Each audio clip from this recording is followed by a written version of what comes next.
আসসালামু আলাইকুম ও রহমতুল্লাহি ওবরাকাতু।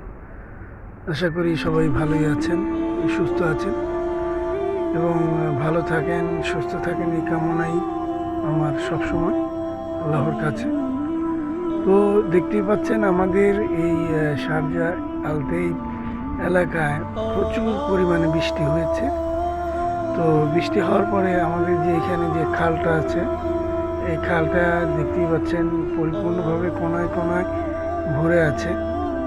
তো আসলে বৃষ্টি আমাদের জন্যে, আমরা মানুষ হিসেবে বৃষ্টি আমাদের জন্য অনেক উপকারী, কিন্তু অতিমাত্রা বৃষ্টি আমাদের জন্যে আর কি সুফল বয়ে আনে না। তারপরও বৃষ্টির উপকারিতার কথা অস্বীকার করা যায় না।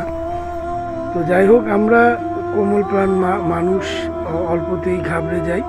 তো ঘাবড়ে যাওয়ার কথাই, যে ঘাবড়ে যাই এই কারণে যে বৃষ্টির কারণে এবং ঝড়ের কারণে এখানে বিদ্যুৎ বিচ্ছিন্ন হয়ে থাকে এবং এখানে ল্যাম্প পোস্ট ভেঙে যায়। তো ওই পানিতে যদি এই বিদ্যুৎ এবং ল্যাম্প পোস্ট পড়ে থাকে তাহলে কিন্তু যে কোনো দুর্ঘটনা ঘটতে পারে। তো দুর্ঘটনা এড়াতে আমরা সতর্ক থাকব।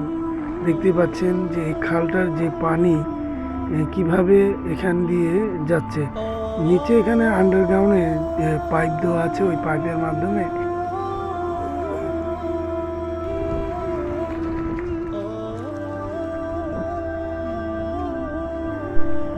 রোড পার হয়ে চলে আসলাম এই পারে। আপনাদেরকে দেখাবো যে পানির যে কত প্রেশার। এই গতকাল রাতেও কিন্তু এখানে এই রোডের উপরে পানি ছিল প্রায় মানুষের মাঝ অব্দি। তো দেখতেই পাচ্ছেন যে পানির কত স্রোত এবং কত প্রেশার।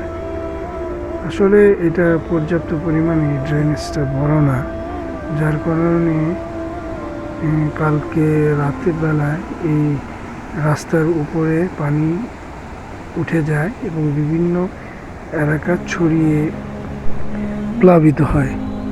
দেখেন, আপনারা দেখতেই পাচ্ছেন এখানে কিন্তু এখনও সেই পানি, স্রোতের পানি এখনও এখানে জমে আছে। দেখতেই পাচ্ছেন মিউনিসিপ্যালিটির ময়লার যে বক্সগুলি এলোমেলোভাবে ছড়িয়ে ছিটিয়ে পড়ে আছে। দেখেন পানি কত উঁচুই উঠে গেছে, প্রায় 2-3 মিটার, এখান থেকে মাপলে 3 মিটার হবে, এত উচ্চতায় পানি উঠেছে। আপনাদের দেখার সুবিধার্থে আমি নিচে সিঁড়ি দিয়ে নিচে যাচ্ছি। দর্শক, আপনারা দেখতে পাচ্ছেন এটি একটি পার্ক, কিন্তু এই পার্কটি খাল ছিল। খালের পানি শুকিয়ে যাওয়ার পরে এখানকার গভর্নমেন্ট এটাকে পার্ক হিসেবে নির্মাণ করে বিদেশি পর্যটনের জন্য। তো এখন খালটি পুনরায় বৃষ্টির পানিতে আবার কোনায় কোনায় ভরে গেছে। তো আপনাদের একটি জ্ঞানার্থে একটি কথা আমি বলতে চাই, সেটা হচ্ছে যে বৃষ্টির মধ্যে যেখানে সেখানে ঘোরাফেরা করবেন না, কারণ এখানকার যে বৈদ্যুতিক তার পানির নিচে, মাটির নিচে থাকে। এই বৃষ্টির কারণে কোনো জায়গায় যদি তার ছেঁড়া থাকে, আপনাদের শরীরে কারেন্ট অতি শর্ট লাগতে পারে। তো সাবধানভাবে চলবেন। আজকের মতো এখানে রাখি। আসসালামু আলাইকুম ওয়া রাহমাতুল্লাহি ওয়া বারাকাতুহু।